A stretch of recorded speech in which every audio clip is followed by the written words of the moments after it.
To mature is to realize na mas importante pala ang health kaysa sa kotse at gadgets. Nung bata ako, ang dream ko Ferrari. Ngayon, gusto ko lang healthy kidneys. Dati todo gastos sa gimmick, walang pakialam sa health. Puyat, kape lang katapat. High blood, bakit ako matatakot? Bata pa naman. Until dumating yung annual medical exam. Grabe guys, lahat ng numbers taas. BP, cholesterol, uric acid. Sabi ng doctor, "Sir, ang aga mo naman magka-lifestyle disease." Doon ako nagising, may 2 anak na umaasa sa akin. Paano kung magkasakit ako? Sino mag-aalaga sa kanila? Kaya nung may nag-recommend ng Herbal Nation Barley, go agad ako. 399 lang, mas mura pa sa isang night out.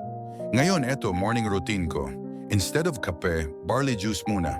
Para sa mga anak ko to. Para makita ko silang graduate. 3 months ko na siya ginagamit. Alam niyo magkano natitipid ko? Mas nakakatipid pa ako kesa nung healthy pa ako. Sa mga kasing edad ko dyan, huwag nating hintayin magkasakit. Prevention is better than cure. Try nyo na ang Herbal Nation Barley.